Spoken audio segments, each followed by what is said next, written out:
dit un point fondamental. Et je pense que s'il y a un message clair qu'il faut retenir pour l'ensemble des collègues, c'est la prise en charge multidisciplinaire. Donc personne ne peut dire en 2019 qu'il peut prendre en charge un cancer chirurgical. Donc c'est la réunion de prestation et c'est donc l'ensemble multidisciplinaire. On va le voir en détail.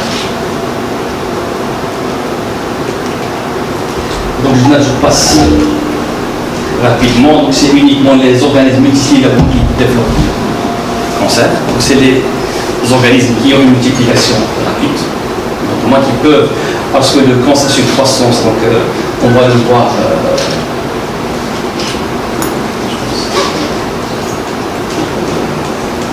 Après c'est la liste que je vous en donne.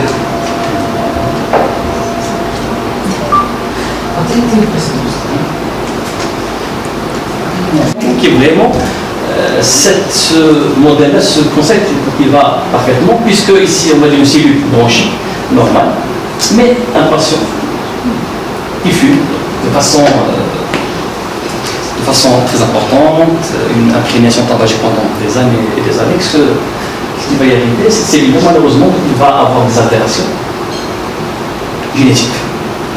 Le constat on m'a dit d'ADN, on dit génétique, c'est une dérégulation au niveau de l'ADN. Donc l'ADN qui devient dérégulé et qui donc va donner des messages pour une multiplication anarchique et rapide. Donc ça, on va avoir une altération génétique. Heureusement, notre organisme, il a des moyens de réparation. Il va réparer ces lésions d'ADN. Ce qu'on appelle ces l'équipe de réparation. Donc il va réparer les lésions. Mais si le patient ou la personne concernée continue toujours à fumer ou à boire, ou donc qu'il est exposé à un facteur de risque, malheureusement, le nombre des altérations va dépasser la capacité de l'organisme à faire ces réparations. Notre cellule va devenir incapable de faire toutes ces réparations, et donc deux cas de figure. Soit la cellule va rentrer en apoptose, comme on sait en suicide, parce qu'il est incapable de réparer, donc il va mourir, et c'est la voie normale et naturelle, ou malheureusement ce excitant exogène va continuer donc, à bien sûr faire son rôle néfaste, et donc on va avoir la naissance de ce qu'on appelle de cellules en situation néoplasique, et donc la naissance du cancer.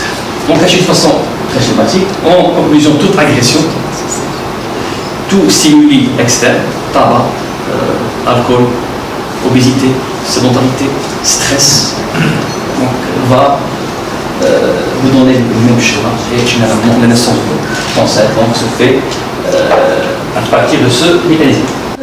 Parce que souvent, dans le cancer, on parle de rémission. Donc une rémission supérieure à 5 ans, c'est une guérison, c'est ça? Non, en fait, c'est pas totalement. Oui, parce que justement, on va parler du traitement. Actuellement, on est sur des profils personnalisés. C'est-à-dire le concept du sein est le même chez toutes les patients. Comment chez ça, concept qui est. Donc, il y a des patients on sait qu'ils vont faire des rechutes qui sont précoces. Dans les 2 années à 3 années, ils vont faire des rechutes précoces. Donc, il faut une surveillance. Ou bien d'autres patients qui vont faire des rechutes tardives. Même ça confond. C'est rare, mais ça existe. Donc, dans les 70% de patients traités à visée curative, 50%. Moi, toujours je commence par cette slide. Juste un message clé. C'est notre mode de vie, notre style de vie qui va conditionner notre chance ou malchance d'avoir un cancer. Donc, un mode de vie qui est sain. Donc un mode de vie sans stress va nous offrir le maximum de chances pour ne pas avoir un cancer. Mais supposons, malheureusement, cette première étape n'est pas respectée. Je vais la deuxième étape, c'est l'étape du dépistage, qui est fondamental. Parce que, on va prendre toujours l'exemple de la femme, c'est le cancer du sein et le cancer du col. Ces deux cancers on va voir qu'ils sont très précoces. Et donc le premier moyen, le premier barrage, le premier garde-feu, donc c'est le dépistage par des mammographies chez les femmes à partir de 45 ans, et aussi donc ce que le col donc utérin, c'est le frottis cervicaux, donc vaginale en fonction donc, de l'âge du premier rapport sexuel.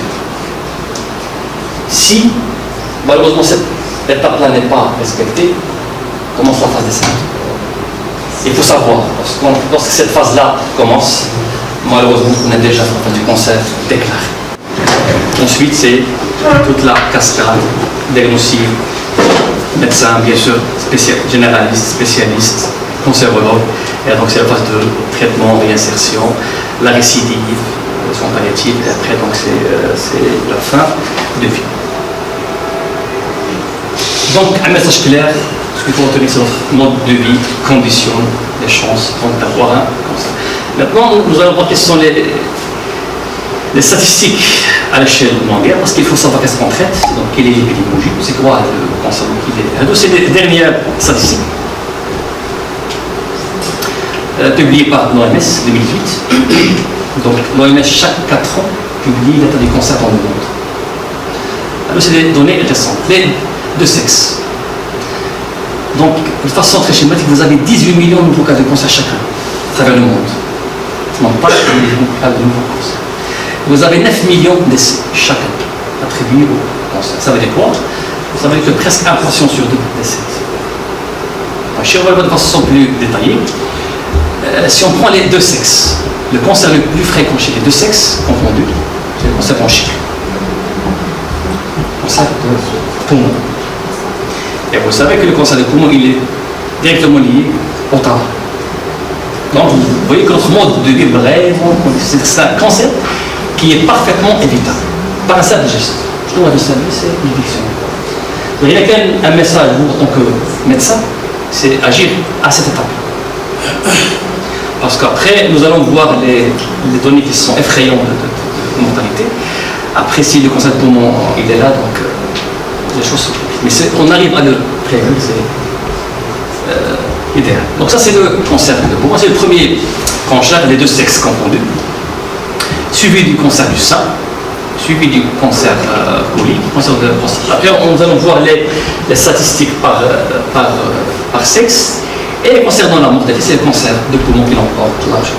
Le premier tueur dans le monde, à travers le monde, le premier cancer qui tue à l'échelle de la planète, c'est le cancer bronchique.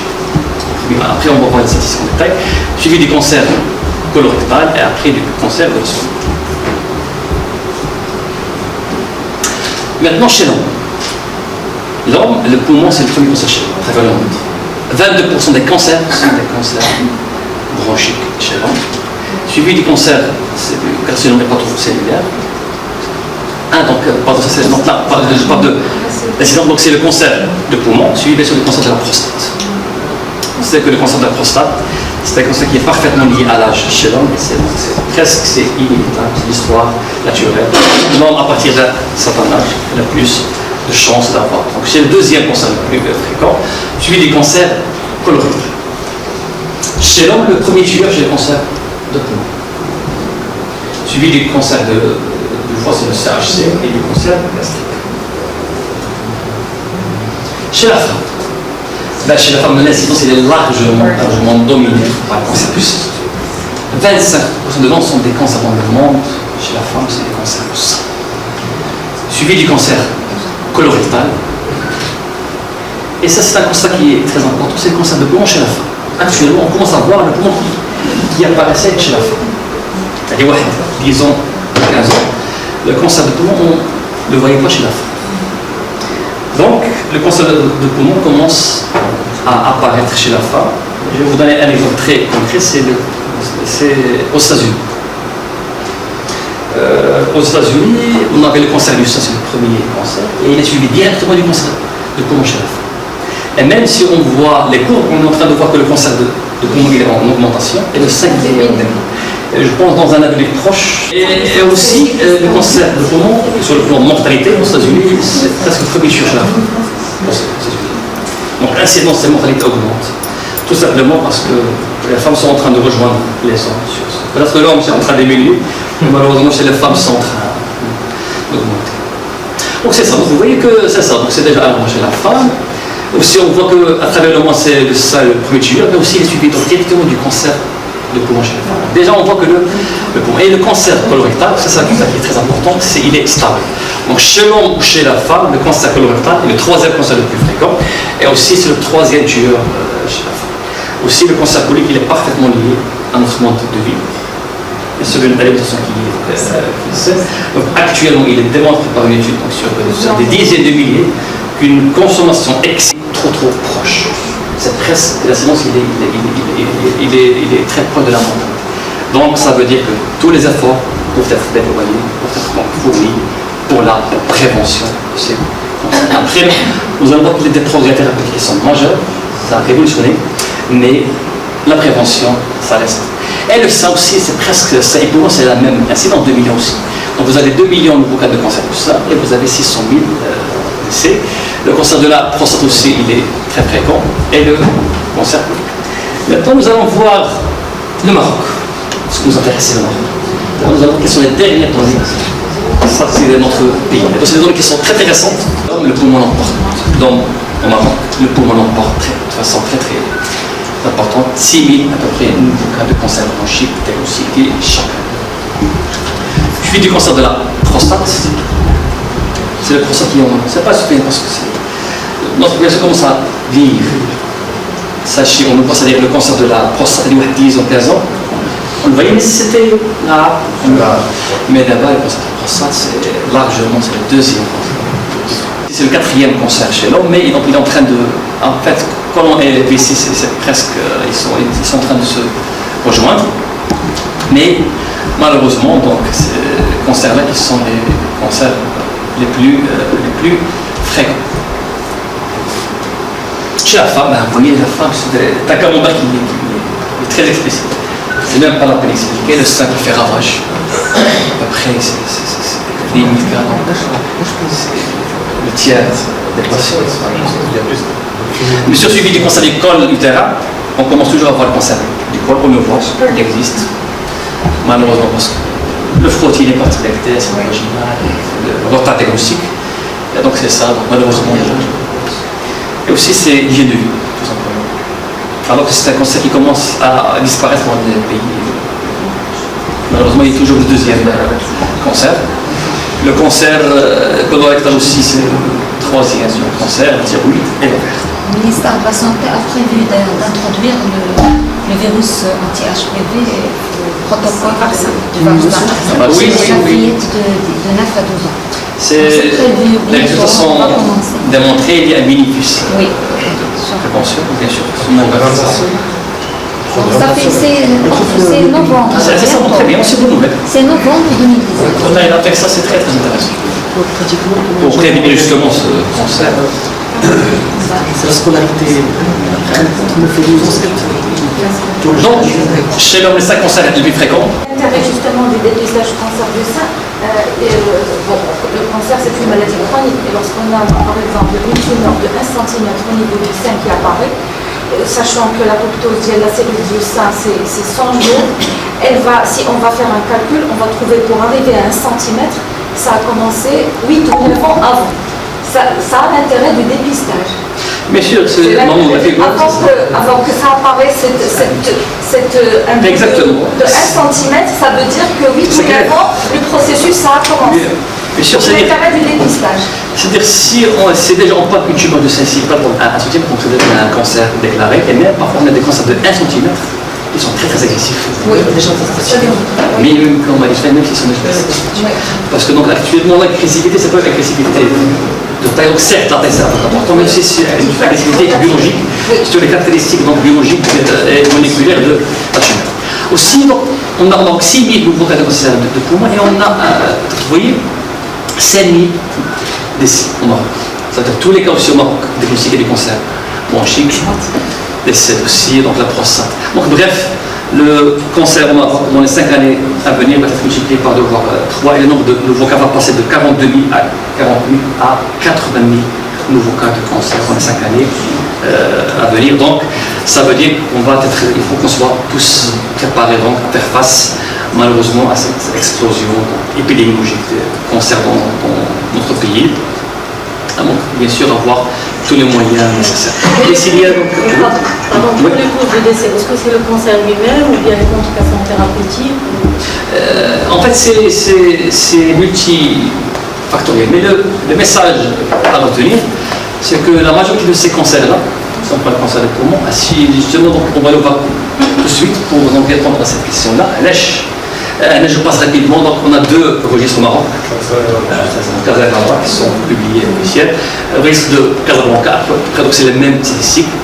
On va voir donc chez le poumon, prostate, colorectal. À Rabat aussi, c'est un cancer qui est lié de façon étroite à la consommation et à, bien sûr, donc, l'exposition au tabagisme. Et le cancer de colique et le cancer colorectal aussi, donc c'est le quatrième cancer le plus fréquent. Chez la femme aussi, 40% arabe.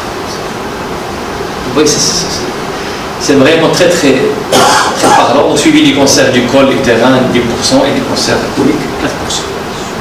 AFS. Donc, AFS, c'est l'oncologie médicale au CHU Hassan II, donc le sein, 25% de sexe. Mais nous avons bien sûr donc, suivi, en fait c'est la même épidémiologie. On a sein, poumon, prostate. Mais aussi ce qui est important de voir, par exemple chez la femme, 40% de l'ensemble de notre activité, c'est le cancer du sein. 40% des femmes ont un cancer du sein, suivi du cancer du col utérin, 10% et le cancer colorectal. Donc aussi, donc, à face, pour vous assurer que, c'est-à-dire, l'hôpital du jour de chimiothérapie, on passe 380 patients par jour. Presque la moitié, presque le tiers, les 2 tiers, c'est des cancers du sein. Donc vous voyez qu'on est malheureusement envahi par le cancer. D'abord, on va répondre à la question, est-ce le cancer de poumon? C'est malheureusement un commentaire qui est catastrophique. Tout simplement parce que tous les cancers bronchiques sont diagnostiqués à un stade métastatique. Très simplement, tout simplement. Alors, moi, je suis 80% des patients sont donc métastatiques. Donc, métastatiques sont métastatiques. C'est-à-dire, elle est localement avancée, donc vous avez 11%. Vraiment, les cancers bronchiques qui se prêtent à un traitement chirurgical, un traitement curatif, c'est des questions. On voit 2-3 patients. Ça explique que tous les cancers de poumon diagnostiqués ils ont un pronostic.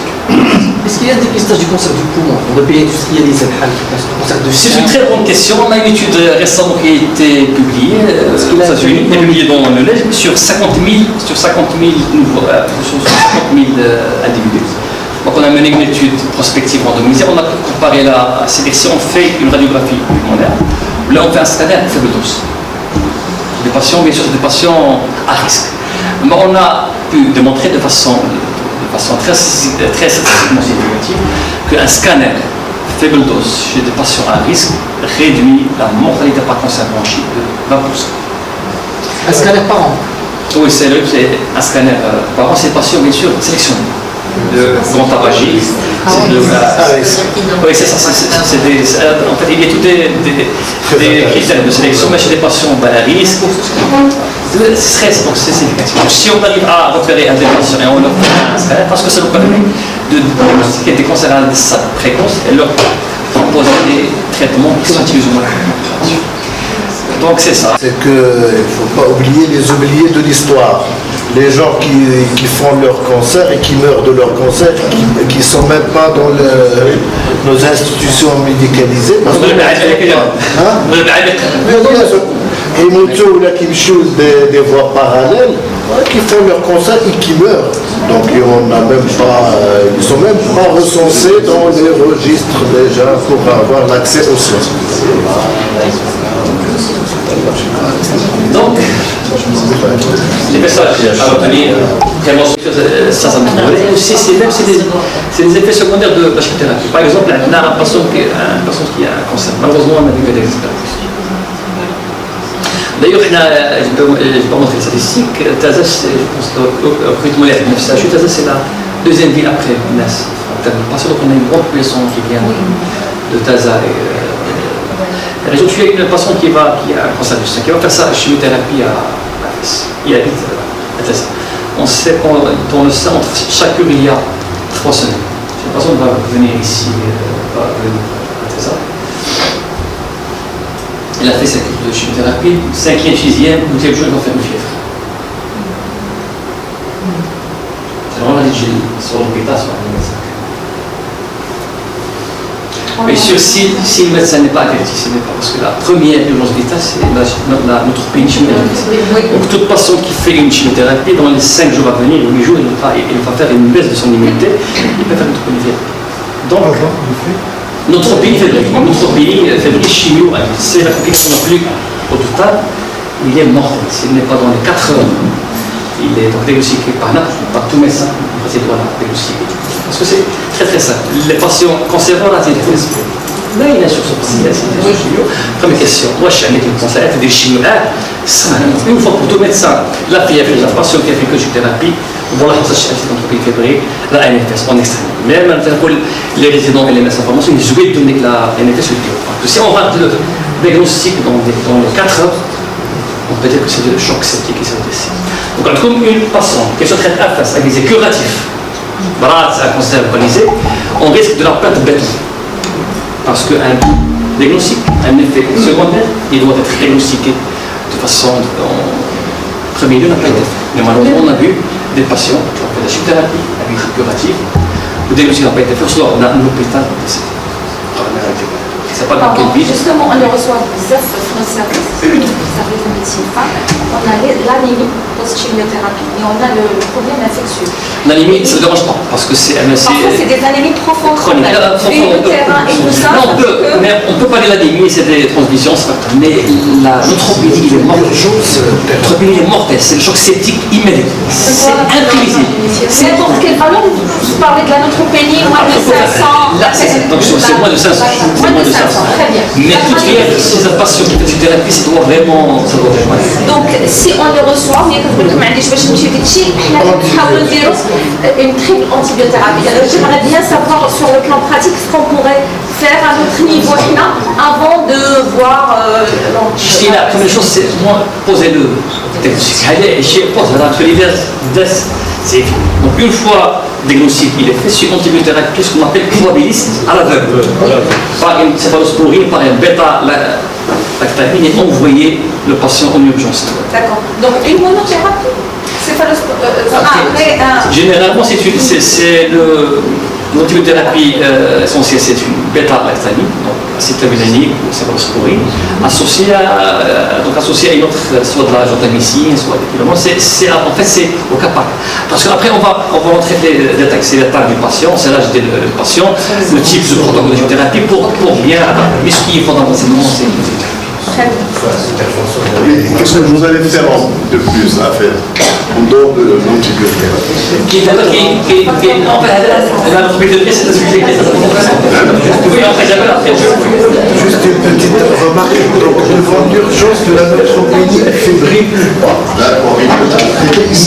Même pas fébrile. Quand il y a une neutropénie sévère au chimio, donnez les antibiotiques. Alors, couvrez. S'il y a un problème de NFS, de temps, tout ça, vaut mieux gagner du temps. De toute façon, voilà, pour les antibiothérapies, parce que c'est une urgence vitale. Ça peut ce que vous allez faire à FES de plus. C'est-à-dire il y a la proximité du centre de traitement. Là, parce qu'il y a l'neutropénie faible risque et la neutropénie haut risque. Voilà, oui. La neutropénie faible risque qui répond à des critères d'âge, de la sévérité de la maladie, de protocole. Les neutropénies faible risque, on peut donner un traitement ambulatoire. Mais il faut que le patient soit bien cortiqué. Bien sûr, bien cortiqué, et il faut qu'il revienne pour contrôle dans les 48. Généralement, là, c'est de la ville protégée, plus 1 kg. C'est une bithérapie, parfois, on reste les patients faibles risque. Justement, pardon, je peux vous interrompre. Oui. Justement, pour classifier un patient faible risque ou haut risque, moi je sais pas qu'il y a une RCP, avec l'évaluation, tiens, je le classe, parce que c'est difficile. Et les critères de masque. Les critères de masque, c'est un score sur l'intérieur. C'est un score de masque.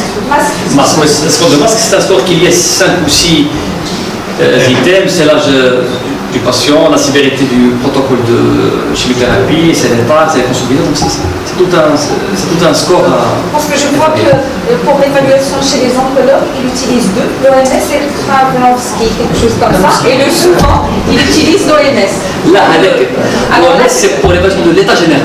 Très bien. C'est l'OMS, d'une façon, c'est l'état. Justement, l'état général, de quoi ça montre? Si vous avez un patient OMS 0, un SAP par exemple, bien important, C'est bien. donc mais par contre, vous avez un SAP métastatique qui est OMS de 3, donc la notre va être encore plus. Très bien. Donc, ce qui est ambulatoire, ça peut être géré, plus ou moins. Mais tout ce qui est au risque, donc il faut qu'elle soit dans un service. Après, c'est ça. Donc, c'est une coordination, c'est un travail en réseau. Donc, après, on peut voir comment mettre ça. C'est à partir de 500. C'est le polycléaire. Vous trouvez la greffe à 500 élèves par mètre. 500. En moins de 500, avec une greffe qui est supérieure à 30. Il vaut mieux traiter à tort avec une antibiothérapie de 48 heures par excès, plutôt par excès, et éviter la mort, hein, donc parce que le choc septique chez une patiente immunodéprimée post-chimiothérapie ou un patient. Donc, il vaut mieux une antibiothérapie, d'ailleurs, on en abuse de partout. Il vaut mieux faire la protection s'il y a des difficultés de confirmer. S'il y a un doute, mettez les antibiotiques à fond et puis on confirme après. Comme ça. Le sujet, ça mérite très intéressant parce que c'est. Maintenant que la fréquence des cancers, ça devient une. On a nous enseigner les grands urgences, je pense que les urgences oncologiques donc méritent une importance particulière. Qui est un point très important, c'est la dépression et le problème de on a fait plusieurs études, à peu près plus du 1/3 des patients traités donc à FES ont une dépression, déclaré une dépression. Malheureusement, c'est un produit qu'il ne faut pas négliger, donc il faut le prendre bien sûr en considération et n'hésitez pas à mettre les patients sous antidépresseurs et même des consultations parfois spécialistes parce que parfois ça commence à compromettre toute la prise en charge. Il y a des patients qui peuvent abandonner le schéma thérapeutique. Donc plus le diagnostic est précoce, puisqu'il est multidisciplinaire et globalement on peut offrir le maximum de chances de guérison à nos patients. Après, donc pour un cancérologue, quel chemin faut-il le métro? Plusieurs voies de carcinogénèse, plusieurs cibles cellulaires. Donc on a pu donc comprendre mieux les mécanismes de carcinogénèse de la cellule tumorale et donc on a pu identifier des traitements, ce qu'on appelle des traitements personnalisés. Mais les choses ne sont pas faciles que ça, donc puisqu'on est actuellement dans l'ère de thérapie ciblée et l'ère de traitement à la carte. Chez des patientes ou des patients ça ne s'arrête pas. D'autres pathologies. Ce qu'il faut savoir, ce qu'il faut connaître, qu'actuellement, chaque patient a son traitement individuel, personnalisé. Il faut toujours trouver des patients qui ont des cancers, mais chaque patient a un protocole et un traitement qui est totalement différent de l'autre. C'est valable pour le sein, c'est valable pour le poumon, c'est valable pour l'urologie et c'est valable pour la majorité des cancers. Et donc, vous voyez, on a donc, je ne vais pas rentrer dans les détails, mais tout simplement, on a pu identifier des voies de ce qu'on appelle des voies de signalisation intracellulaire.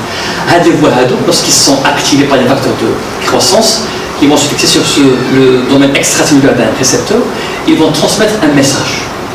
Ce message va être véhiculé par phosphorylation.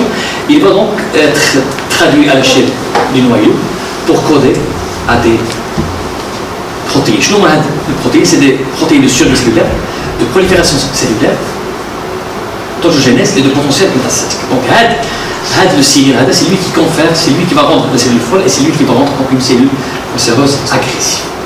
Donc, toute la question, comment peut-on identifier les vraies voies qui sont impliquées dans la carcinogénèse? Si on le voit de façon très schématique, je ne vais pas rentrer dans le détail, mais je vais prendre l'exemple historique connu, c'est les gystes. C'est les tumeurs stromales gastro-intestinales. Devant les gystes.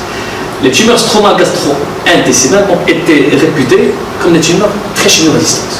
Ils ne répondaient à aucune thérapeutique, rien. C'est-à-dire, vous avez fait diagnostiquer des tumeurs stromales. Ici, c'est la chimiothérapie. vous voyez que le taux de réponse 3%, 0%, 1, 0, 0, aucune réponse. On va dire s'il est opérable, s'il n'est pas opérable, c'est facile parce que je ne peux rien faire. Jusqu'à la découverte d'un récepteur.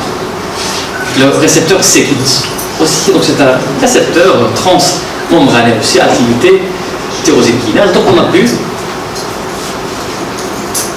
a pu identifier une petite molécule qui s'appelle l'hématine, qui va venir ici, qui va traverser la membrane cellulaire, il va donc venir ici pour bloquer le domaine intracellulaire du récepteur. Donc on a découvert cette molécule-là, sur un seul patient. Il y avait une tumeur stromale, ici, là où tu vois, scanner dial, à gauche, joint en demi, énorme masse intra-abdominale, avec une carcinose. 4 mois, presque une fonte de la tumeur, sur un seul patient, ici en 2000. D'ailleurs, ça a été publié dans le Neige en 2001. Donc, c'est une tumeur qui a fondu en 4 mois. Et à partir d'un seul cas, cette molécule a pu avoir de l'AML. C'est exceptionnel. C'est jamais vu. Jamais on donne de l'AML. Et jamais on a une publication dans le Neige à partir d'un seul cas. Mais tellement les résultats étaient spectaculaires, tellement les résultats étaient inattendus, que ça a révolutionné le monde d'oncologie. Et à partir de cette démonstration-là, à partir de cette publication, c'est le bouleversement de notre concept, de notre vision concernant les autres types de cancers. Donc c'est ce qu'on appelle la preuve du concept. On traite un patient sur une anomalie détectée. On cible le patient. Et donc, les résultats, ils sont là. Et c'est des cours du suivi qui sont impressionnants, c'est-à-dire à 2 ans, 76% des patients sont survécus. Alors que c'était une maladie qui est multimortelle dans les 3 à 4 mois à venir. Alors que il y a des patients qui sont avec une maladie métastatique et localement avancée, 2 ans de survie. Et chez nous, on le voit entre pratique tous les jours, les patients qui ont une tumeur stromale, gastro-intestinale avancée, on a pu rendre cette maladie qui était mortelle en une maladie chronique. Des comprimés à prendre, 2 comprimés le matin, 2 comprimés le soir, et le patient il est là, de vivre comme ça. Donc c'est la première constatation. Le deuxième cas le plus, c'est le cancer du sein. Je vais parler d'une catégorie très très particulière. En fait, chaque rubrique nécessite une table ronde, mais je vais essayer d'être très vite. Juste pour vous montrer que le cancer du sein, on a 20% des patientes, le cancer du sein, il y a 20% des patientes qui ont été considérées comme des patientes qui ont un sein très très agressif. Je vous montre des patients. C'est les patientes, non, c'est l'HER, c'est le statut HER2. Je vois le statut, c'est un récepteur, c'est un récepteur transmembranaire. Il y a une activité, donc il y a une activité qui est impliquée dans la carcinogénèse mammaire. Lorsque le récepteur il est activé par un facteur de croissance, donc elle est là, la cellule cancéreuse mammaire, elle est la membrane cellulaire, où elle a le récepteur. Donc, une fois on a un facteur de croissance qui est fixé, le récepteur il va devenir très très actif et il va coder pour des gènes de multiplication, de survie et de croissance cellulaire. Donc les patients qui avaient le récepteur surexprimé, ils avaient une survie qui était courte parce qu'ils faisaient beaucoup de métastases, ils faisaient beaucoup de récidives et c'était une maladie très très agressive et aucune chimiothérapie ne donnait des résultats satisfaisants. Ce qu'on appelle les patients qui ont un cancer du sein HER2 positif. Donc qu'est-ce qu'on a fait? Tout simplement, on a pu découvrir aussi, donc c'est ça, les caractéristiques, survie réduite, croissance tumorale accélérée, fréquence de récidive et d'évolution des métastases, et donc à peu près 20% des patients présentaient un cancer du sein qui était très très agressif. Pratiquement, ils n'avaient aucune chance de survivre à un an. C'était presque des chances qui étaient quasi. Qu'est-ce qu'on a fait? On a découvert une molécule, une thérapie ciblée, je ne vais pas rentrer dans les détails, une thérapeutique. Je vais dire la thérapeutique qui va tout simplement venir ici pour bloquer le récepteur. Donc le facteur de croissance ne va pas pouvoir s'y mettre. On devait première publication dans le GCO. Cette molécule-là, avec la chimiothérapie, fait beaucoup mieux que la chimiothérapie classique. Et donc, qu'est-ce qu'on a fait? On a pu changer le pronostic des patients qui étaient considérés comme des patients de très mauvais pronostic. Grâce à cette molécule-là, on a changé le pronostic et la survie des patients. Et ce sont des patients qui avaient une survie qui était corrélée aux patients de très bon pronostic. Donc, la courbe est plus ou moins orange. Donc, vous voyez qu'ils avaient une survie qui était meilleure. Alors qu'on a changé, on a bouleversé l'histoire naturelle des patientes qui avaient cette surexpression de ce récepteur-là HER. Encore mieux, la dernière, encore mieux. Donc, on avait on avait une seule molécule. En 2015, on a ajouté une deuxième molécule. Donc, maintenant, on parle de double blocage. C'est le pertuzumab. Donc, on avait deux molécules et vont agir de façon différente sur le même récepteur. Et ils vont assurer quoi? Ils vont assurer un blocage du récepteur dans tous ces domaines. Il va venir agir à ce niveau-là et l'autre molécule, donc il va venir agir de l'autre côté. Donc c'est un blocage complet du récepteur. Les résultats étaient spectaculaires.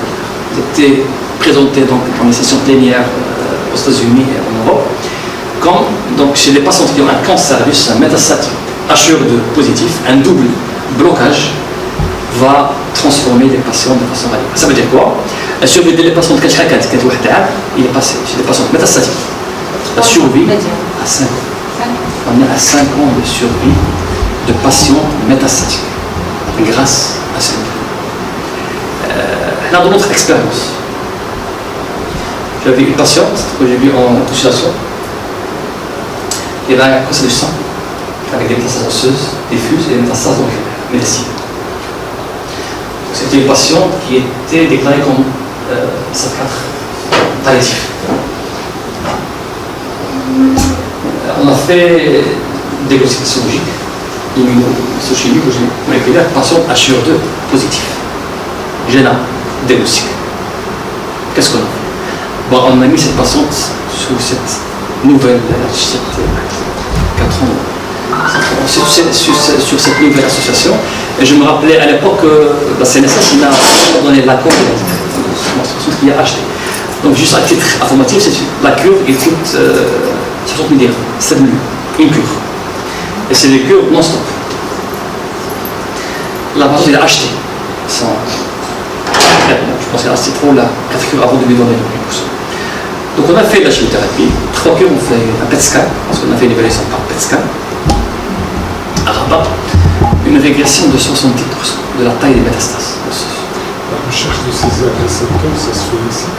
Mais c'est une recherche qui est très basique. C'est pas n'importe qui fait la recherche de c'est pas immunohistochimique ou pas fiche. Donc il est simple. C'est plus le médicament qui fait... Mais heureusement que le traitement il est actuellement. Donc on a fait actuellement oui. Il sort non c'est nécessaire par même. Donc qu'est-ce qu'on a fait après 3 cures, 70% de réponse. Très bien. On a continué à sécure. On a refait un PET scan. Disparition complète. Aucune lésion. Au niveau mammaire, au niveau osseux et au niveau capillaire. Le médecin il est près d'Algérien. Trouvé sur réponse. Très bien, on a staffé la patiente. On a cette ligne. Qu'est-ce qu'il faut faire? La surveillance, on est parfois. لا لا بديت كل شيء parce que دابا en oncologie en fait d'abord peut-être qu'une nouvelle histoire est en train d'être écrite en oncologie. دابا نتوما vous assistez à une nouvelle ère اللي كانت لواحد 20 ans 30 ans ما بقاتش.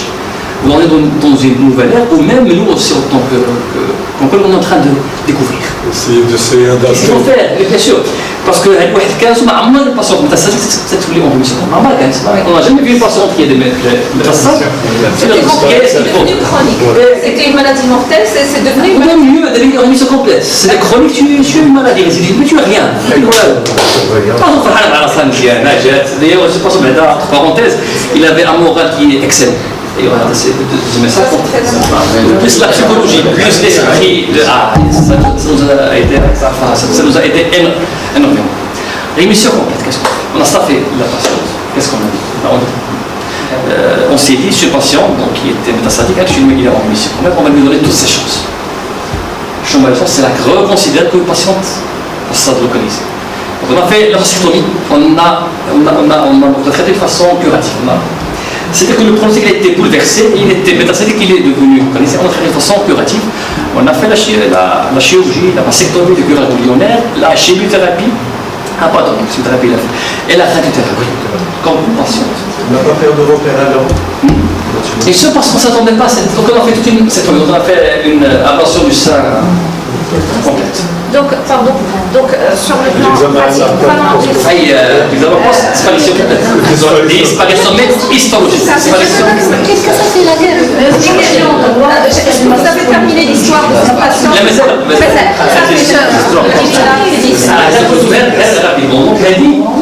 Donc on a considéré les diagnostics de la patiente, on a fait la chirurgie, on a fait la radiothérapie. Et après, chez nous, les standards, chez ces patients, donc les patients qui sont HE2 positifs, il faut maintenir les réceptifs, c'est-à-dire les deux molécules de façon permanente. Il ne faut pas les arrêter. Donc, moi, le dossier de la patiente, je l'ai staffé dans des réunions internationales, je l'ai staffé en Suisse, à Vienne, dans des congrès, on n'a pas de réponse. C'est-à-dire, est-ce qu'il faut arrêter ou il ne faut pas arrêter le double blocage? Parce que même la patiente, s'il est en rémission complète, c'est une toxicité qui est cardiaque, essentiellement, c'est une toxicité cardiaque. Donc on fait une surveillance par une échographie cardiaque de façon régulière. On fait un monitoring cardiaque. Donc si le cœur toujours fonctionne sans problème, on met un traitement. Si le cœur commence à se fatiguer, on fait des pauses. Il n'y a pas de consensus de protocole sur la surveillance. C'est une question qui est très très particulière. Donc même à l'échelle mondiale, c'est un cas. Parce que le chiad, on n'a pas de repère. Le chiad, on vient de le découvrir. C'est-à-dire qu'il y a des cas dans la littérature. Le chiad, on vient de le vivre. D'abord, la question de la patiente, c'est 4 ans. Une patiente, 4 ans, elle se dit, je suis une patiente, dans le cas, ça, c'est qui est strictement normal. Il est en train de vivre sa vie de façon normale avec ses enfants, son mari, mais qui tâche. La question d'abord qui se pose, est-ce qu'il faut arrêter ou il ne faut pas arrêter? Le problème est chez l'oncologue. Le facteur de risque, il est toujours là, donc il y a le dépistage plus. D'abord, on n'est pas dépistage, on est dans ce qu'on appelle la stade de maintenance. Parce qu'il ne faut pas. Il était initialement métastatique. C'est vrai, on a traité, il est en rémission. Mais il faut toujours rester vigilant. On ne sait pas si on va arrêter le traitement. Qu'est-ce qui va se passer? Parce que la patient est une changement, il faut le consentement de la patiente. Exemple, il va. La matière d'abord, j'ai une mission complète. Mais j'étais à un stade avancé. Tout ce qui est des experts internationaux. On a stade dans des réunions internationales. La réponse claire des experts ne peut pas arrêter. Parce que si on arrête, on ne sait pas ce qui va se passer. Parce qu'on a un récepteur bloqué, donc si on enlève le blocage. D'abord, le concept. On n'a pas de. Est-ce qu'il y a aussi l'autre sein? L'autre sein. On fait des mammographies régulières pour tout ça, mais déjà il avait une maladie qui était agressive, donc c'est bon que, comme tu as dit, on ne sait pas si on a ce qui se passe. Donc la patiente il a accepté d'être mise sous traitement de façon indéterminée. Là, dernièrement, j'ai assisté à une femme qui a fait des oncologues de maman. Justement, on prend l'exemple d'adénocarcinome, qui est un cancer pulmonaire, il y a 18 apparemment, selon les récepteurs moléculaires, le GR.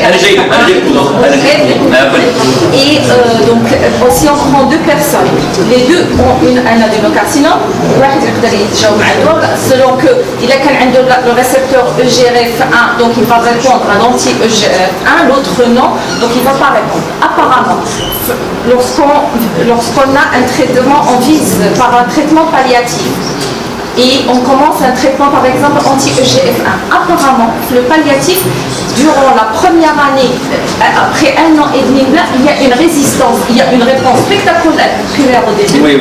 Et après 1 an et demi, il y a une résistance, il faut switcher. Donc, parfois les maladies, ils ont de l'espoir, ils se réveillent après ça. C'est une question très importante de façon générale. Tout ça, c'est des avancées thérapeutiques majeures. Parce que les patients qui ont survécu 5 ans, des patients, les a 5 ans. Quand même. minimum qui va changer le complément qu'elle est plus là, donc disons donc on est en train de vendre la maladie chronique, mais certes il y a des résistances qui vont apparaître malgré les avancées thérapeutiques. On a des résistances qui vont apparaître, mais actuellement on a même des moyens pour contourner cette test. En fait la bataille contre le cancer il est intéressant puisqu'on a il est malade, c'est vraiment quelqu'un qui est malade, chaque fois il est en train de s'adapter à la connaissance, mais donc la bataille il est là. Donc pour conclure le sein, chez cette population de patients HIV positifs, on a pu bouleverser leur pronostic et vraiment rendre la maladie chronique. Donc ça je parle. Le poumon. Le poumon c'est un modèle aussi. Parce que le poumon, à 56 ans, le poumon, vous avez vu que tous les poumons sont à un stade métastatique. La chimiothérapie, on fait la chimiothérapie, on fait la sécure, le patient va survivre 6 mois. C'était 6 mois, 6 mois, le poumon était chimique. D'abord, qu'est-ce qu'on a pu découvrir? Que le poumon, il est plusieurs entités. Et justement, chaque poumon, il y a le GFR, donc il y a plusieurs sous-catégories. D'abord, un patient qui a un cancer de poumon, il faut lui dire quel cancer tu veux. Après, il n'y a pas de poumon comme ça. Adénocarcinome, c'est même des patients avec carcinome végétal muté, muté, bref, c'était, en fait, je ne vais pas rentrer dans le détail, mais bref, il faut que le poumon il est fragmenté en sous-entités. Je parle d'une entité particulière, c'est les patients qui ont un nombre de GFR. C'est le même principe, c'est un récepteur qui est très spécial. Je vais le poumon, donc avec les nouvelles thérapeutiques, sur la routine, c'est des molécules qui ont triplé la survie des patients, et on est à des survies de 30 mois. C'est des survies qui sont exceptionnelles. C'est des patients qui ont un poumon métastatique. Des patients survivaient 6 mois, maintenant on est une survie de 3 ans. Après, quelle est notre catégorie à possible? Donc, je vais vous donner un exemple pratique d'une patiente. Ce patient que j'ai vu en consultation, toute femme, prof de sport, voyez, 58 ans, j'ai un poumon, mais sur pas du tout. Jamais dit, de sport. Donc c'est un prof de sport, mon Dieu, qui est très très simple, qui a fait un cancer bronchical, effectivement dans la maths, un cancer de poumon. Adénocarcinome, on a fait la recherche qui est métastatique, et métastatique. Les métastases osseuses et les métastases métastases. Malheureusement, parce que d'abord des traitements de cancer, donc à l'avant, c'est des chiffres. Donc la personne a dit il est demandeuse de traitement, il est en piste, moi j'ai fait un compte rendu détail médical en insistant que il faut lui donner le traitement, c'est une urgence. Et le traitement marche pas. Maintenant il est cortiqué, il est entouré, il faut traiter un directeur général de la CNOS. Tiens, le directeur général de la CNOS, c'est ça. Enfin, tout le contrôle de la CNOS. Je vais faire un magnifique. Traitement de la CNOS, il n'a pas de national. Et surtout qu'عندها la fondation complémentaire des Mohamed VI قال لا غنعطيوك الكونتور لقينا جايبين 70000 كونت روندو 70000 هذا في الاخر عطاوها لاكور قال لها تحطي شاك ديال 10 مليون عاد تبدو جادو ابخي شحال دوما حنا اون طون كومونسي لا chimiothérapie parce que باش نبقاو لي ما كروزي on a commencé la chimiothérapie on attend d'avoir le traitement هذا صافي واحد العام اخر مسكينه هي جايه فاش جات الخدمه خلاص تحطي الشاك ديالها ومن دخلت الدواء وحتى الشاك ما قداش تاخذ الدواء سباتو وحطته في الدار علاش خافت تمشي تاخذ الدواء يصرا با رومبورسي يديروا الشاك ديالها بقات تبقى داك العيط لقات الدواء عندي كاس الدار ما نقدرش لا خصك تكون عندي بروتيفيتي Oui, juste pour vous mettre dans la vraie vie d'elle. 100 000, pardon, juste pour préciser. Est-ce que 100 000 dirhams, c'est pour la cure ou ça... Non, jamais c'est des comprimés par mois. C'est le traitement d'un mois, ça coûte 100 000 dirhams par mois. Ou un traitement non-stop. Oui. Un traitement qui est jusqu'à... Il faut revoir, parce que bon, je veux bien être la compassion, mais il faut revoir, est-ce qu'on est dans le luxe de traiter quelqu'un quand on n'a pas le lévothyroxine au Maroc? Normalement, tout le monde galère, les cancéreux galèrent au début avec l'immunohistochimie. Donc ce test est un cas particulier, donc je crois qu'il faut insister au moins sur le début du traitement de la prise en charge. Oui, c'est sûr, la recherche moléculaire est devenue une obligation. Il y a plus un automobiliste qui soit à 4 mais ce n'est pas un luxe, c'est une obligation. Parce que tu ne peux pas ne pas poser les patients à l'intérieur. Ça devient médico-légal. Donc la patient, traitement diététique, entre-temps, elle a fait un droit, je vais faire effectivement,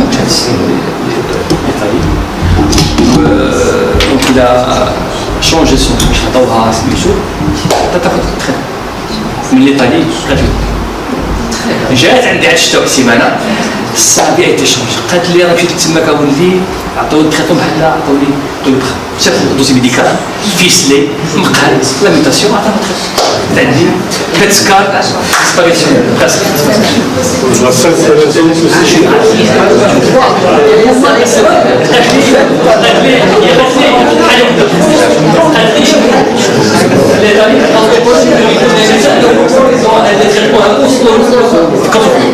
pour les autres, مازال خصنا نبقاو كيفاش نلقاو une patiente qui a suivi les standards, qui a suivi les normes.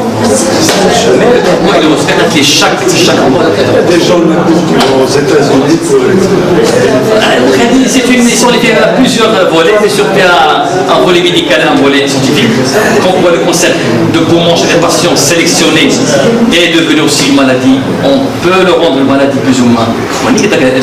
Il est simple de survie. Ou deuxième chose, malheureusement, notre contexte d'emploi il est très délicat, très difficile pour malheureusement. Je peux vous raconter des histoires pour chaque personne.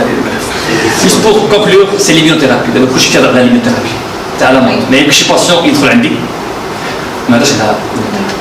Il y a un volet important. On avait tellement le cancer trop médiatisé que tout le monde est bombardé par des fausses informations. C'est pour être clair. Une étude a été faite en Angleterre qui a pu démontrer que toutes les informations médicales ne fournies pas sur Internet, donc 90% des cas c'était fausses informations. Ça n'a rien à voir avec la science et avec donc juste pour l'immunothérapie, je passe sur le principe. Donc juste un mot, l'immunothérapie, c'est quoi?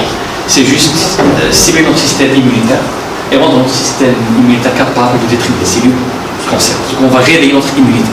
C'est le réveil de l'immunité et derrière toute notre immunité, les lymphocytes, donc on va détruire la cellule cancéreuse. Actuellement, l'immunothérapie dans le cancer de poumon, donc il a pu avoir un exemple, c'est un cancer de poumon métastatique qui était sous chimiothérapie, il ne répond pas à la chimiothérapie. On l'a mis sous immunothérapie. La régression est spectaculaire. Le PET scan. Donc c'est une tumeur qui commence à devenir, et même donc après 6 mois, c'est une quasi-disparition. La tumeur. Donc, il y a certes l'immunothérapie qu'on a vu pour les patients sélectionnés, et il y a la thérapie ciblée pour les patients que vous venez de voir, et aussi il y a l'immunothérapie chez les patients sélectionnés. Alors c'est pas n'importe qui peut recevoir l'immunothérapie, parce que justement on discutait le cas d'un patient, j'ai attendu toute la famille qui est là, bras ou l'immunothérapie. Combien ça coûte la séance? La séance, donc il y a 2 médicaments qui sont disponibles au Maroc, qui ne sont pas encore remboursés malheureusement. Donc un premier médicament qui coûte 50 mg par cure, et un autre qui coûte, je pense, le deuxième, 70 mg par cure. Là aussi c'est le traitement à faire de façon monstrueuse. Donc c'est ça, donc j'ai la famille vraiment l'immunothérapie. Ils sont prêts à vendre pour faire l'immunothérapie. Mais la question que se pose, d'ailleurs c'est la famille, il faut bien sélectionner le patient. Ce n'est pas n'importe qui peut recevoir l'immunothérapie, il faut bien sélectionner les patients qui vont prendre l'immunothérapie. Quels sont les éléments de la sélection? Comment vous sélectionnez? Donc il y a plusieurs étapes. Donc c'est le stade de la maladie. Oui. Deuxième chose, c'est ce qu'on appelle, on fait la recherche d'un récepteur. La surexpression d'un récepteur qui s'appelle PDL1. C'est un récepteur qui est surexprimé à la surface des cellules cancéreuses. Et c'est ce récepteur-là qu'on va stimuler par les immunothérapies. Donc si le patient n'a pas de surexpression de ce récepteur, s'il est donc à un stade donc il n'est pas conforme, donc on ne peut pas prescrire l'immunothérapie. Il faut savoir aussi que l'immunothérapie, on est en train de l'associer à la chimiothérapie. On fait immunothérapie plus chimiothérapie. Bien sûr chez des patients sélectionnés. En plus, La surexpression, est-ce que c'est moins de 50%, plus de 50%?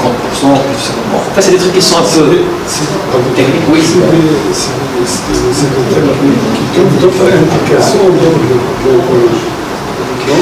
Oui, je pense, oui. Des maladies du système. Exactement, oui, dans En cas d'échec de traitement classique, corticoïde et tout, c'est un peu... Oui. Je pense que c'est un concept. Mais l'idée en oncologie, c'est de réveiller, de stimuler l'immunité, détruire les cellules. Donc ça, il y a des effets secondaires. Parce que quand on va réveiller les murs, c'est la maladie auto-immune, c'est la thyroïdite, c'est les colites, c'est la plombie interstitielle. Donc bref, il faut que ce soit donc bien sûr prescrit par des médecins experts, par des gens qui ont... C'est une nouvelle ère qui... Et bien sûr, c'est des patients qui instituent. Nous, on a créé une consultation donc, qui est spécialisée en immunothérapie. On a eu de la chance de participer à une étude internationale, phase 3 multicentrique, sur justement l'immunothérapie dans le cancer de bronchite. Donc on a inclus 3 ou 4 patients, mais malheureusement presque tous les patients n'ont pas très bien répondu. Je pense que c'est des critères de sélection qui sont vraiment très sévères. Pardon, une question s'il vous plaît. Donc, puisque la recherche est très dynamique dans ce sens-là, on est passé de la chimiothérapie conventionnelle, moderne, ciblée et l'immunothérapie. Est-ce que sur le plan justement, à ce stade-là d'immunothérapie, justement les effets secondaires de cette immunothérapie? Est-ce qu'on arrive maintenant à palper les effets secondaires? Parce que c'est différent de... Oui, les effets secondaires qu'on voit qui sont décrits, c'est sous-amment d'ordre de l'immunité, c'est-à-dire c'est thyroïdite, c'est la bilan thyroïdienne, c'est des colites, c'est des pneumopathies. C'est des pneumopathies interstitielles qui nécessitent. Après, on a la styrénie, mais c'est les effets secondaires essentiels, c'est des effets qui sont dus à cette stimulation immunitaire qui peut donc malheureusement causer pas mal de maladies auto-immunes. Le traitement, c'est la chimiothérapie. Mais après, c'est en fonction du grade, c'est tout un algorithme. C'est des médications accessibles au Marocain. Ouais, tant qu'elles ne sont pas encore remboursées, elles ne sont pas. Le remboursement, c'est pas un critère. Parce qu'en France, on rembourse les gens avec des caisses déficitaires, mais le concept est différent. On ne veut pas généraliser, qu'on s'apprête. وهذاك اللي لاخر سميتو غير كيدير داك لا لين روج لا جو باي با. L'exemple, vous venez de le citer, c'est une femme qui a vu le directeur du CNOPS qui refuse de rendre, il est allé ailleurs, il se fait... Bien sûr. C'est-à-dire, vous savez, c'était évident. Il a un dossier médical ficelé, il a une question sans... Malheureusement, toute la différence est là. Donc ça c'est l'immunothérapie. Un mot sur la prostate, pour les urologues, donc c'est moi qui le disons, la prostate métastatique, l'hormonothérapie et une chimiothérapie et l'hormonothérapie. On n'avait rien du tout. Les patients qui ont un cancer de prostate métastatique, malheureusement, c'est des métastases qui sont inévitables. Le patient, lorsqu'il devient hormonorésistant, de une cure d'ostaxène, une chimiothérapie, réponse médiocre, après traitement palliatif. On n'a rien. Ces dernières années, 4 molécules, vous voyez 4 molécules qui sont actuellement de mise. Ce sont des hormonothérapies ciblées. Donc, on a des thérapies, on a des hormonothérapies ciblées. Des hormonothérapies de 3e génération qui ont donc permis de bouleverser le pronostic des patients qui ont un cancer de la prostate métastatique avec des survies aussi qui sont spectaculaires. Ils sont 30 mois, 40 mois, 50 mois, donc c'est facilement ça, avec des effets secondaires qui sont vraiment mineurs. Donc aussi le cancer de la prostate, il a bénéficié donc énormément de ces avancées thérapeutiques. Je vais donc conclure avec ça, c'est le cancer colorectal. Aussi c'est la survie des patients qui est en train de se multiplier. Il est multiplié par 4. Et aussi donc grâce toujours à la thérapie ciblée, on est à des survies de 40 mois. Moi j'ai une patiente qui a un cancer rectal. Il était donc fait une chirurgie radiothérapie. Après 2 ans, il a fait des métastases hépatiques, des vraies métastases hépatiques énormes. On a fait de la chimiothérapie, on a proposé à la patiente à la chirurgie des métastases. Il a fait sa chirurgie des métastases. Et après, on l'a mis sous chimiothérapie pendant 1 an, PET scan émission complète, avec un recul de 5 ans, 6 ans. Il est normal, il est en rémission avec des patientes qui ont des métastases hépatiques. on commence à voir des cas qui commencent à émerger. Mais c'est ça. Donc, toujours il y a de l'espoir, mais il faut juste savoir comment repérer les patients, comment proposer de meilleurs traitements aux patients. Et je vous remercie pour votre attention.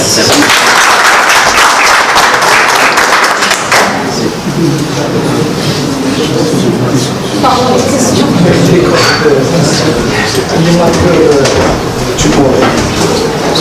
Les marqueurs tumoraux, c'est au cas par cas. Par exemple, dans le sein, on le demande pour le suivi des patients, pour évaluer la chimiothérapie. C'est essentiellement fait ça métastatique. J'ai une patiente qui est des métastases qui est CA15-3, qui est à 600 ou 800 000. Donc on fait une surveillance pour voir est-ce qu'il y a une baisse du marqueur. S'agissant de la prostate, le PSA. C'est un autre volet, le PSA de prostate. Parce qu'il y a deux catégories. Il y a la prostate fessade localisée et la prostate fessade métastatique. Là, oui, je crois qu'il parle du PSA. Au dépistage. PSA, pour valeur absolue, ça n'a aucune valeur. Supérieur à 4, inférieur à 4. Pour moi, ça n'a pas de valeur. C'est à analyser dans le contexte général du patient, l'âge, les antécédents, la taille de la prostate, etc. La valeur absolue du PSA n'est pas valorisée. Le chiffre, c'est donné. La barre 4, c'est une convention. On peut trouver un cancer à 1,5 comme on peut pas trouver un cancer à 1 de PSA. D'accord. Donc c'est analyser le cas par cas. D'accord. Justement parce que le PSA il est très vulgarisé. Le patient qui est dans son laboratoire, il peut dire le PSA. Ça dit à 5. Il dit à 5, il a dit que c'est qui. Parce qu'on fait 5 de PSA, on n'a absolument rien à voir. PSA, c'est vrai. Dans un contexte normal, un patient de 60 ans, un chirurgie qui a un PSA à 5, ça doit attirer un petit peu la sonnette d'alarme, mais c'est pas si grave que ça. D'accord. Donc ça, pour le dépistage, c'est analysé dans le contexte général. Donc un PSA seul ne suffit pas, c'est PSA, voir le rapport PSA libre sur le PSA total, c'est un toucher rectal essentiel, plus ou moins une échographie. C'est le trio sur lequel il faut analyser un petit peu et mettre le PSA, la valeur du PSA dans son contexte. L'autre volet, c'est quand on trouve un cancer. Donc à ce moment-là, si c'est un cancer localisé, le PSA est capital pour stadifier le patient un groupe de risque sur lequel vous allez vous baser pour une indication thérapeutique ou l'autre. D'accord. Au-delà, donc c'est un intérêt de suivi de l'efficacité thérapeutique. Si c'est une chirurgie, donc, ça joue un rôle capital dans le suivi, les récidives biologiques, etc. Et puis quand c'est métastatique ou localement avancé avec ce traitement, bon, le PSA, ça a un rôle très important pour le suivi. Mais le dépistage, ne jamais prendre, ne jamais s'affoler pour une valeur isolée du PSA. Les conditions aussi, c'est-à-dire les conditions de l'examen aussi. Exactement. C'est-à-dire on demande pas Le laboratoire, etc. Pardon, une question. Oui. Alors, dans les cancers digestifs, justement pour le suivi, il y en a qui, justement, les marqueurs tumoraux, ça sert au suivi. Quand est-ce que vous prenez la décision de dire, tiens, je vais faire le suivi par le PET scan ou non, je vais tout faire parce qu'à chaque fois, ou là, par le marqueur tumoral. Est-ce qu'il y a des... Oui, ça laisse une question. Pour le PET scan n'a aucun intérêt. Le suivi. Le cas de figure. Vous avez des stades, on va prendre par exemple, je dis n'importe quoi, un cancer colorectal. Le cancer colorectal. Vous avez un cancer colorectal au stade localisé. C'est le cancer habituel. Tu dis malade, tu fais le chirurgien, tu fais un scanner, maladie localisée, il fait sa chimiothérapie adjuvante. C'est le suivi post-opératoire. Donc je vois le suivi, c'est un suivi qui est basé essentiellement sur l'examen clinique, sur un scanner pour rapport abdominal et sur les marqueurs tumoraux.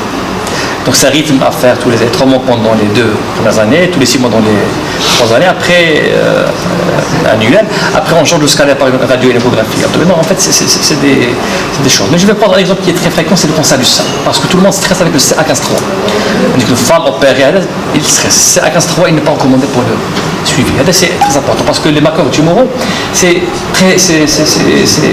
très vaste. Et chaque interprétation, il faut qu'il soit dans un contexte particulier. On ne peut pas dire comme ça un marqueur qui augmente assez grave. Justement, je les patients qui ont un DIP CA15-3 de guéri, CA15-3, sa valeur normale, c'est moins de 30. جينيرالمون فاش تطلعوا دو لا دنيا عاد الساعه مي 15 20 25 المريضه تكون عندها جوج غدا في المرض بلا تجي عندي 7 تتخزن كانت عندي 5 ولا عندي 7 دونك سي اون سورس دو ستريس كي دونك je pense qu'il faut éviter et là quand tu vas en oncologie vraiment ils ont une passe qui est marginale pour le j'ai un patient poumon métastatique avant de le poumon وجاي باسكو تهول بالبي اس ا 8 un poumon métastatique مشى عند ان كارديولوج له بي اس ا ça هو الكونسير ديال البومون جاتي كيسول الكونسير ديال البروستات et صحتي لي سيلوالي pour rebondir un petit peu sur ce qu'a dit سيلوالي في لي تيك هوم ميساج ويوصل حتى هو غادي يكون في هذا الشيء عايش فيه دائما نشبه قبيله لا كورب un petit peu l'évolution ديال الكونسير اول حاجه لا بريفونسيون بريمير لو مود دو في لاليمونطاسيون اكسيتيرا من بعد لو ديبيستاج من بعد لو تريتمون كيوراتيف من بعد لي ديفيرون تريتمون اكسيتيرا هذاك لو la première étape اللي هي prévention primaire ou alimentation etc ça vient vraiment au début مني كيجي كمريض بالكونسير دو كولون ما بقى له ما يقطع هذا اللحاف ويقطع ديك الساعه كاين اللي يسمى بليزير فهمتيني دابا نعطيك واحد المثال السي ولا تفهمني مزيان c'était en 2012 un patient qui a un cancer de la vessie infiltrant le muscle cystectomie cystocystectomie totale avec dérivation donc on a enlevé toute la vessie tout la prostate on a mis une poche imbricaire le patient en général le standard c'est 10 jours d'hospitalisation on laisse les 10 jours ديالو خرج بخير على رجليه c'est quelqu'un de bien cortiqué donc il sait s'appareiller etc ما كاين مشكل درت معاه après 15 jours باش يرجع pour le contrôle j'ai mis une chaise roulante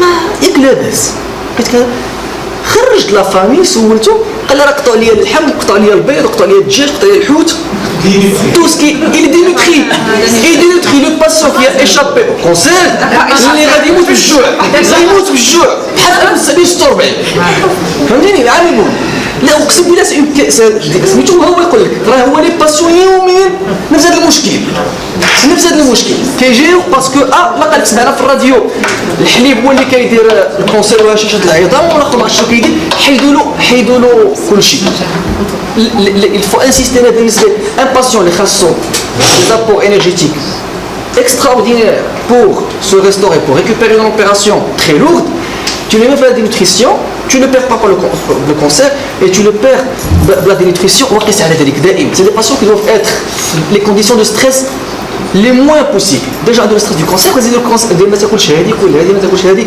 طبخ الزيتون ديال ما عرفتش شنو mais il faut je crois au niveau de tout médecin اللي كيتعامل سواء مع الكونسير او اللي يمكن في اون سبيسياليتي شحال قريب على الكونسير هو انه انت لا ديزانفورماسيون اللي كاينه ما تدوزش pour compléter un petit peu l'histoire le patient مازال كيجي على رجليه بخير وعلى خير ضاري il a repris 20 kilos بخير وعلى خير il n'a pas refait de cancer parce que كياكل اللحم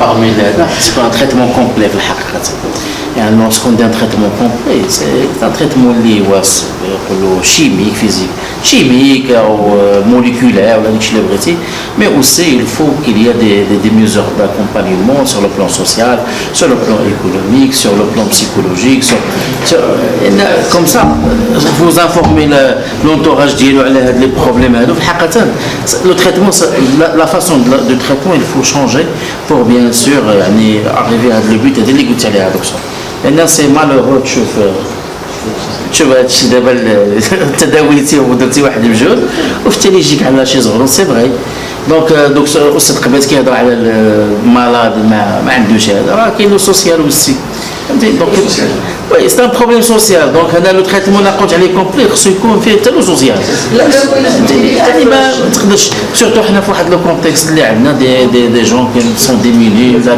ميم واخا يكون عنده الكنوبس عطيت ليكزومبل ديال الكنوبس يعني بوفر بيان سور دونك هنا تيخص يفو ميتر اون بلاس لي ميزور ماشي ديالك انت ديرها ولا انا ولا سا سي اون prise de conscience générale effectivement c'est une prise de conscience générale pour pouvoir au moins approcher le malade ou lui donner ses chances pour bien sûr pouvoir vivre correctement et honnêtement. Merci.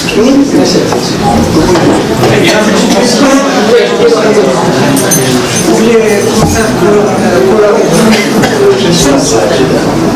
À notre niveau ici à Zaza, il faut se méfier des constipations aïticiennes, c'est-à-dire un malade qui présente un syndrome suboclusique, qui a été hospitalisé, donc il sort, il est réhospitalisé à 2 ou 3, il faut penser à un cancer colorectal.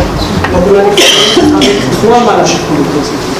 Ce n'est pas une colopathie forte, il faut avoir le signal d'alarme. Un malade qui est hospitalisé à plusieurs reprises pour constipation, pour syndrome suboclusique, et poser le diagnostic, la suspicion d'impulsation colorectale et le diagnostic atteint avant le syndrome occlusif total.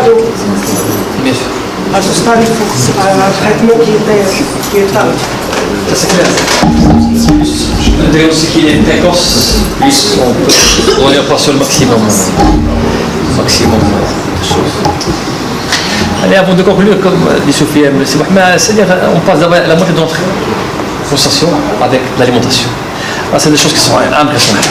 La moitié, pour chaque patient, on a créé cette phobie.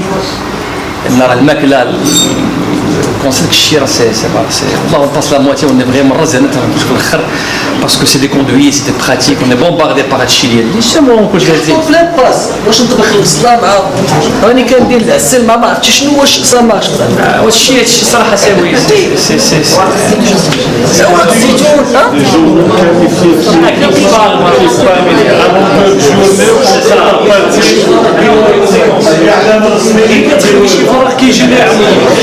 كيكمل الخدمه ديالو مالوروزمون دون لو موفي سونس